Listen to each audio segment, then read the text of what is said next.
Qué casualidad que somos dos argentinas hablando una tras de otra, madre mía. Los agarro cansados, prometo que no me voy a liar. A mí cuando me dijeron que eres participar dije, qué bueno, fenomenal, y me dijeron producto, y dije, ouch. Pero la verdad que cuando lo pienso a mí me apasiona, yo espero poder transmitirles esa pasión. Sí que creo que es importante. Adelante, es el verde, no.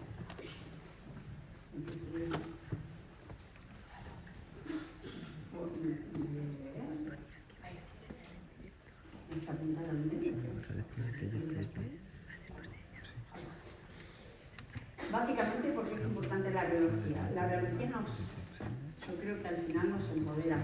Un tratamiento con buena técnica y buena anatomía con un producto incorrecto o que no sabemos defender, o incluso cuando nos vienen a vender cosas, no saber qué preguntar para saber si el producto nos puede convenir o no, es súper importante. Al final lo que nos explica la reología es cómo se va a comportar ese producto cuando lo estemos inyectando, por qué se va a comportar de esa manera, y en base a eso vamos a elegir dónde lo ponemos. Vamos a desmitificar igual algunas cosas, ¿vale? Les voy a contar algunos conceptos un pelín complejos y muy nuevos, que por eso necesitaré la atención. No me voy a leer mucho las características básicas del ácido, la reología mínima que debemos manejar, que es muy mínima porque es inabarcable, la reología es brutal. Después, si quieren profundizarlo, hablamos en la comida, los productos residentes y por último la piel, que como ya hablamos bastante, me va a quedar un poquito por agregar. Básicamente, no sé si conocen el ácido hialurónico, que es lo que manejamos, a lo que nos dedicamos aquí. ¿Qué es? No les voy a hablar de fórmula, pero es un polisacárido endógeno. ¿Qué quiere decir que es un polisacárido? Que capta agua. Entonces uno piensa, capta agua, hidrata, estructura, pero además tiene efectos tanto en inflamación como en migración celular. Es una molécula muy compleja y súper importante en nuestro cuerpo.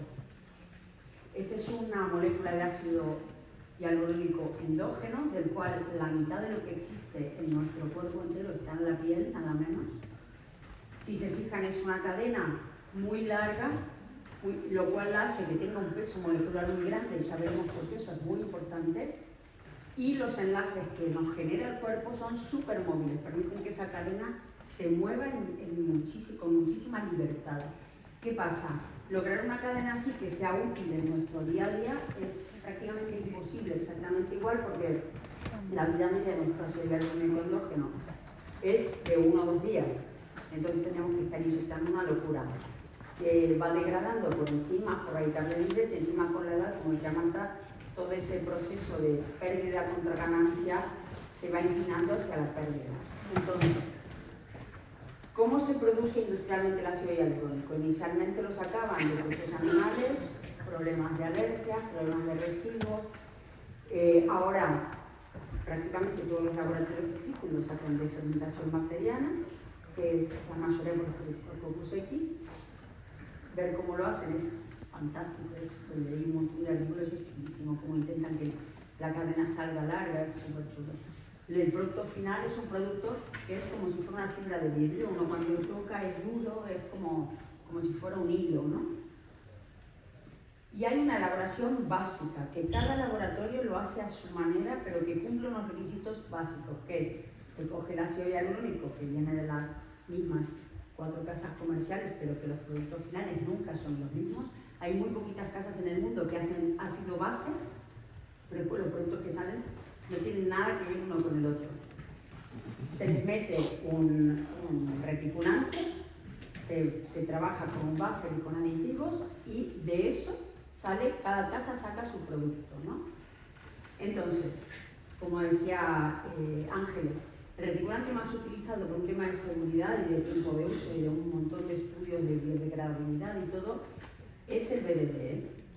El BDD reacciona en las 2 cadenas, normalmente reacciona uniendo 2, a veces un borde queda libre que no hay problema, mucho reacciona con el agua, y el libre, que es el que nos genera tanta inquietud, el máximo, si es de un 2 de partes por millón, como decía Ángeles, nuestros reómetros que miden 0,2 no los llegan a detectar la gama RHA. O sea que imagínense que sí que es importante que uno tenga, después pasan procesos de purificación, de filtrado, para retirar todo eso que haya quedado libre, porque no lo queremos en nuestro cuerpo, lo tenemos claro.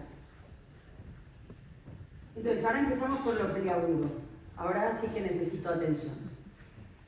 Los parámetros básicos de reología hay dos cosas. Está la viscoelasticidad, que solamente les voy a hablar de módulo elástico porque hay como 5 o 6 parámetros, pero el que nos importa es este, la G', que es de lo que nos hablan siempre todos los laboratorios. Mi producto es bueno porque tiene esta G'. Vale, bien, vamos a ver.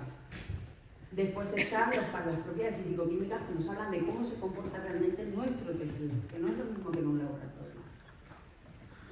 Básicamente la viscoelasticidad quiere decir que los geles no son ni puramente elásticos, porque serían un sólido y no pasarían por una aguja, elasticidad de sólido, ni puramente viscosos, porque si fueran viscosos del todo, nosotros lo estaríamos inyectando y el producto se derretiría por los tejidos y terminaría en la nada. Entonces son una mezcla de las dos cosas.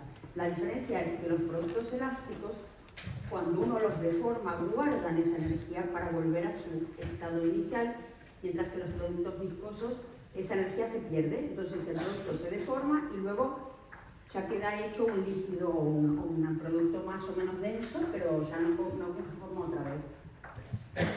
De la viscosidad no vamos a hablar porque es mucho lío, solamente decirles que tiene principalmente importancia a la hora de extruir el material por la cánula, ¿no? que al final todos hemos inyectado algún hialurónico duro, especialmente corporal, que rompe la muñeca, pero que realmente cuando el producto está inyectado en el tejido es un parámetro que ya deja de tener tanta importancia, por eso no nos vamos a liar más con la viscosidad. Como pueden ver, estos son comportamientos viscoelásticos distintos, va a depender del tipo de producto, va a depender también de la fuerza que uno le imprime para pasar de un estado más elástico a viscoso y viceversa, ¿no? Cuanto más fuerza uno le aplica, las propiedades del producto van cambiando. Entonces, G'. G' es un concepto que conocemos todos y enseguida asociamos G' a proyección. Sí, pero no. Vamos a ver. Es importante la G', por supuesto. No vamos a negar que tiene importancia. Ahora, ¿qué pasa? ¿Qué quiere decir exactamente la G'?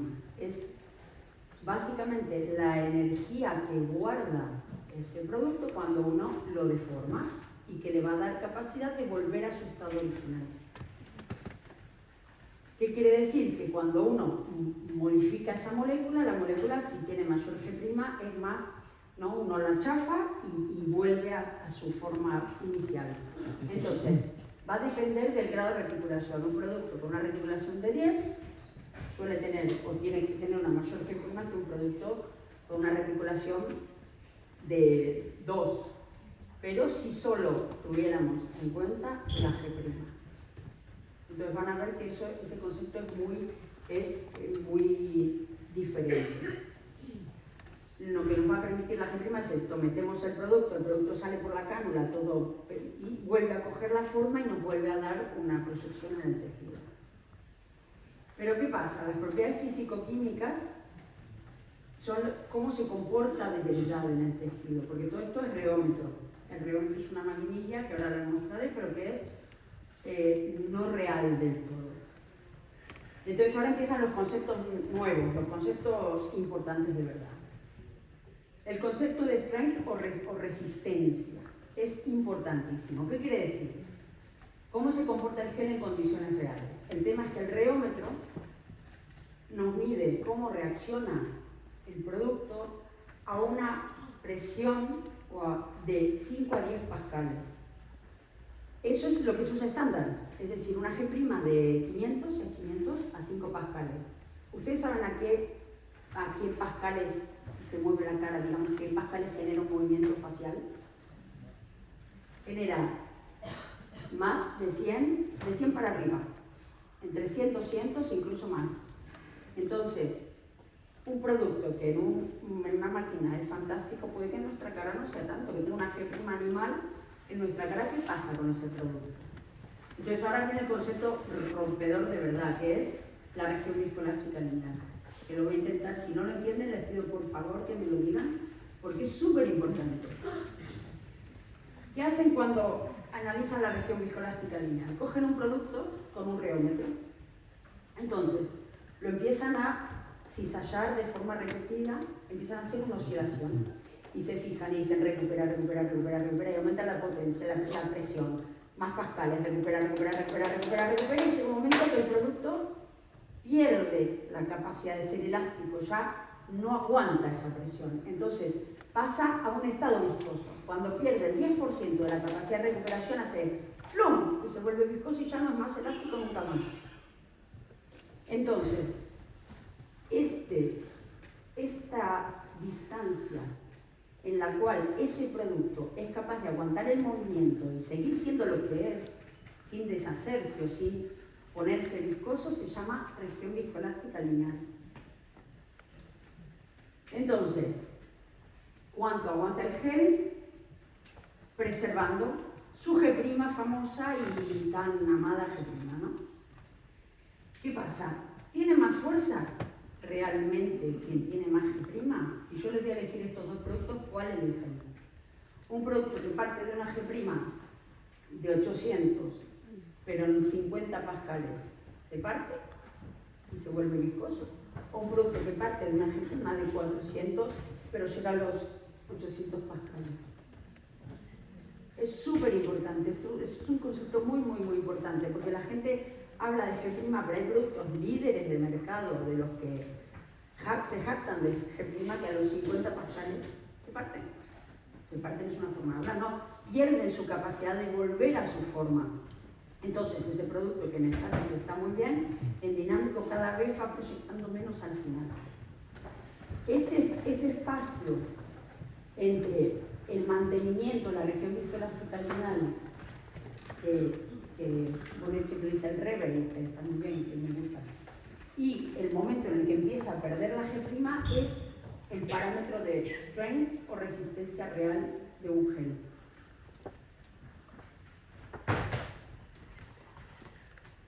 Entonces, cuando uno pone el producto, ¿no? El producto soporta la fuerza hasta que la deja de soportar, es que no queda otra.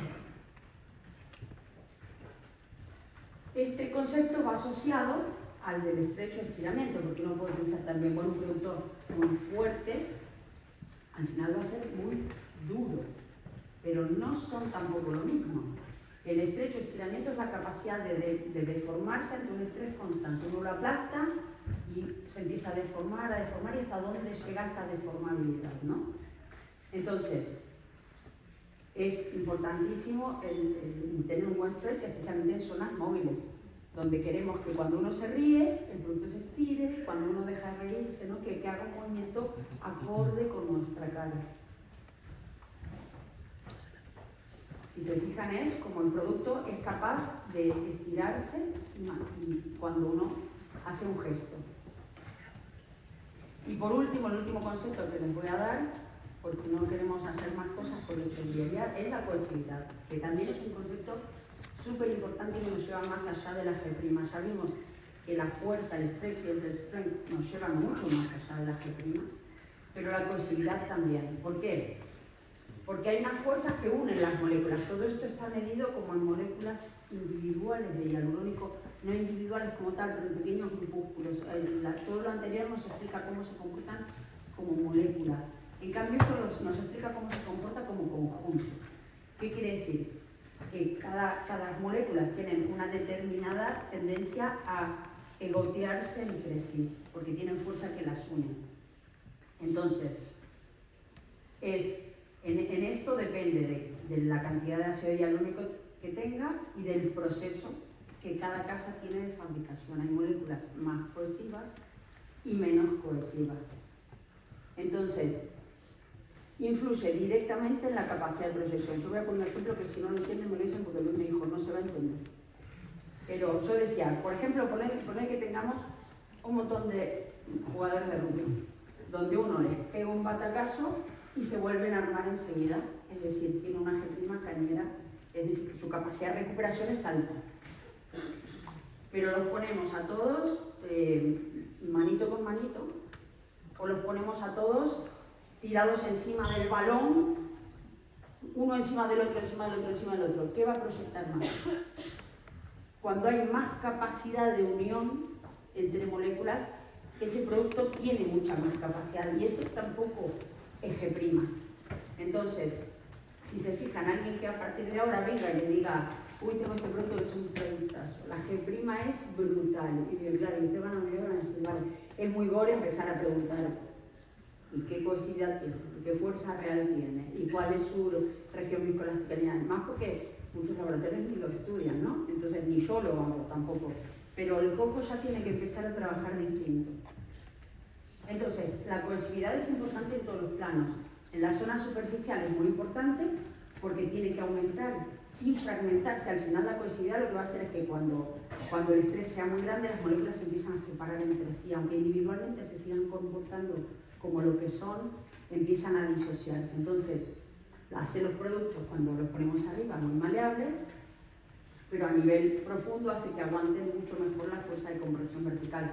A misma G', un producto cohesivo va a proyectar más que un producto menos cohesivo.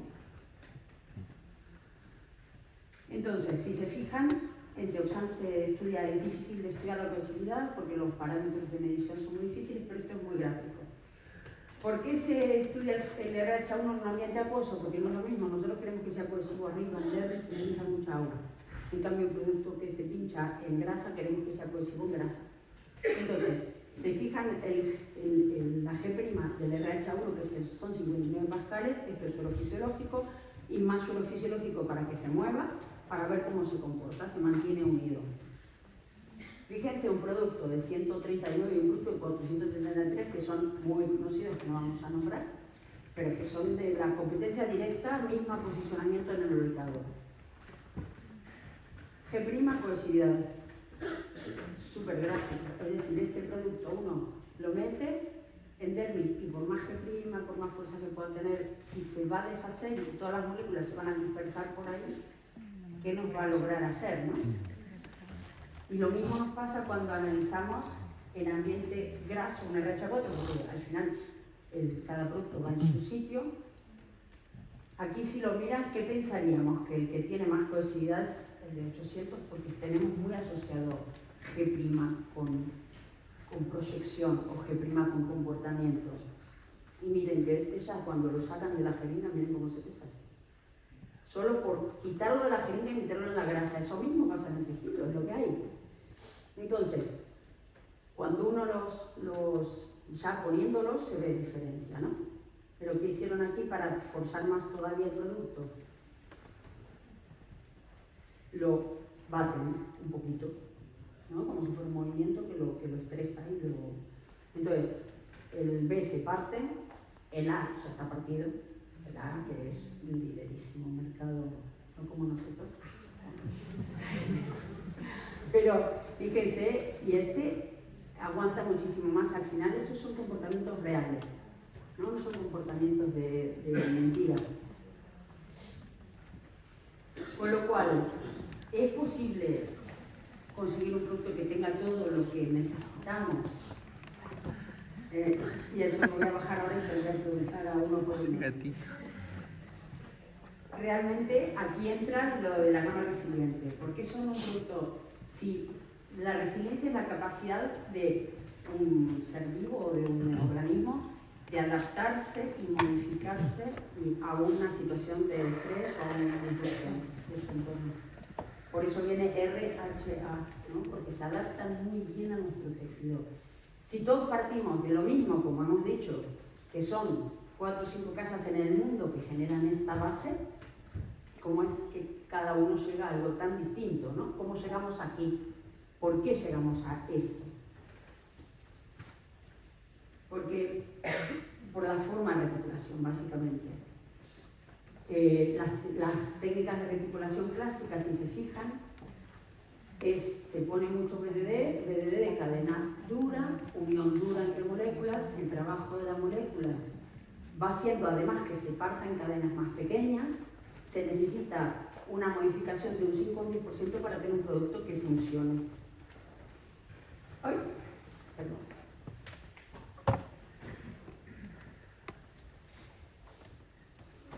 Ya no se me mueve más.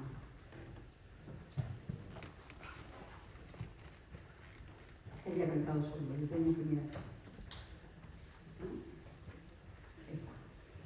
La red preservada lo que hace es un proceso de reticulación totalmente diferente, controlando movimiento, temperatura, un millón de parámetros que cuando uno va a la fábrica no se lo puede creer, que lo que hace es que logra mantener estas uniones naturales que son muy móviles y logra mantener la cadena muy larga, entonces le agrega muy poquito de DDD. Entonces, la unión es una molécula muchísimo más parecida a la que vimos inicialmente que la otra. Logramos dos cosas con esto, con ese proceso de reticulación. Por un lado, logramos que las cadenas se mantengan de muchísimo más largas y de más peso molecular. ¿Por qué hay cadenas cortas en un hialurónico? Hay cadenas cortas por la fabricación de una forma involuntaria. Obviamente cuando uno hace una reticulación clásica hay más cadenas cortas y se parte el hialurónico. Hay casas que agregan cadenas cortas adrede porque su proceso de reticulación lo contempla o porque para que el producto tenga viscosidad, especialmente porque quieren reticular con cadena corta adrede. ¿Qué pasa? Que esto es un review de hace nada, del año pasado, donde analizan todo lo publicado de peso molecular y detectan que cadena corta es igual a proinflamatorio, cadena larga antiinflamatorio. Cuando el organismo sufre un estrés, una injuria, las cadenas esas se rompen y el cuerpo acude a esas cadenas. De hecho, en este estudio contemplan que es una posibilidad de que sea una de las causas de las reacciones tardías y que sea una de las causas de la reacción con COVID, vacunas, etc. Y por otro lado, lo que logramos es que sea muy parecido al natural, ¿no? Con muy poquito reticulante, con cadenas muy largas y uniones muy móviles. Si consideramos la gama LHA, bueno, aquí sí que están los nombres que vienen del internacional, pero si se fijan, fíjense el strength, que acuérdense que era la capacidad que tenía de mantener esa G' ante una mayor cantidad de pascales. Entonces, el área bajo la curva del RH4 es impresionante. Pero es que cuando vemos otra vez me paso el mismo. Cuando vemos esta otra parte, que es el stretch, que cabe esperar que sea muy alto para un producto muy superficial, no se puede ver. Antes apareció, ¿no? Sí.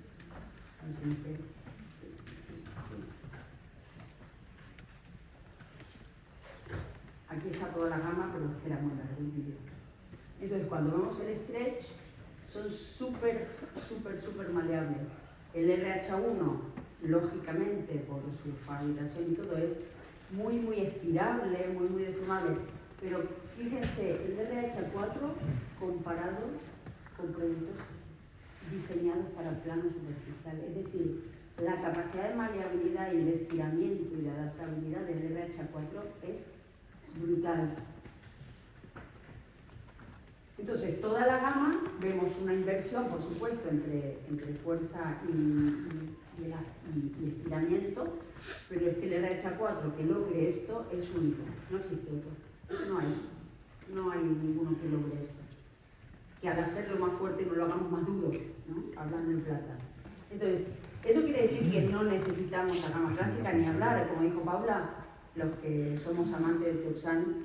Yo creo que pincho muchísimo Ultradip. Entré a Teoxan a usarlo por el Ultradip porque, y de hecho en la gama entera tenemos toda la gama RH, la gama la Density, pero el Ultradip lo tenemos, el kit lo usamos muy poquito porque es muy durito, es para el labio muy ruso, pero para el Ultradip es brutal. Cuando consideramos la capacidad de proyección de Ultradip, considerando la región viscoelástica lineal comparado con otros en una compresión vertical directa, ¿no? Que es donde se pone el Ultradip, la capacidad de proyección es brutal, es altísima.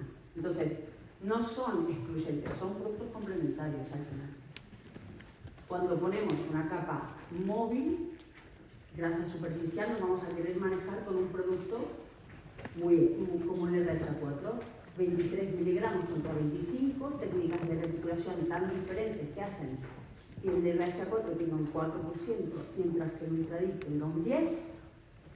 Este es muy fuerte y se estira muy bien, y este es tan cohesivo al tener esa forma reticular que empuja mucho, ¿no? Son conceptos, ahí vamos aunando un poco todo el porqué. Las indicaciones básicamente es generar volumen en área dinámica. Queremos hacer un mentón, nos vamos abajo con una muestra que empuje mucho, pero después nos vamos arriba con el ancha 4 para que siga voluminizando dinámicamente. Y bueno, duran un montón. Es lo que decíamos de la bolsa estética, que yo les digo, bueno, la primera vez que tuve que tocar quizá en un año y pico, pero yo había una paciente que hice un par de sesiones separadas por un año y medio y vino a los 3 años, está fenomenal. Eso es lo que decimos de saber la parte positiva de nuestra bolsa estética, ¿no? De que si trabajamos con conciencia, generando, cuando hacemos una casa ya estamos pensando si el día de mañana vamos a querer hacer una planta de arriba. Pero ya generamos la estructura y la dejamos preparada para lo que va a venir. Eso lo tenemos que tener muy en cuenta. Y por último, de la piel poco hay que agregar porque ya Marta habló un montón.